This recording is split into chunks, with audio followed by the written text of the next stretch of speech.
Kanamale, tejola nargeda, kasimale, lama nilapse.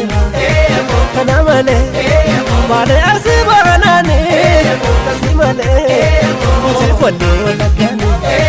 Kanamale, akajola shalangibe, kasimale, ilufu nundina hube. Kanamale, akamyada bulaniti, kasimale.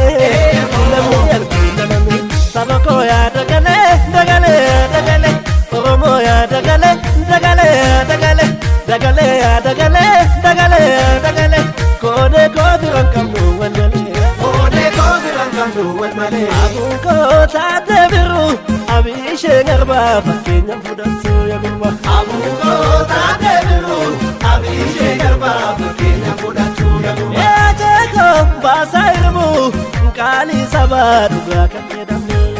Ajeko basaibu kali sabadu kakira mejaba Jalo gatira balagani masoda talam fana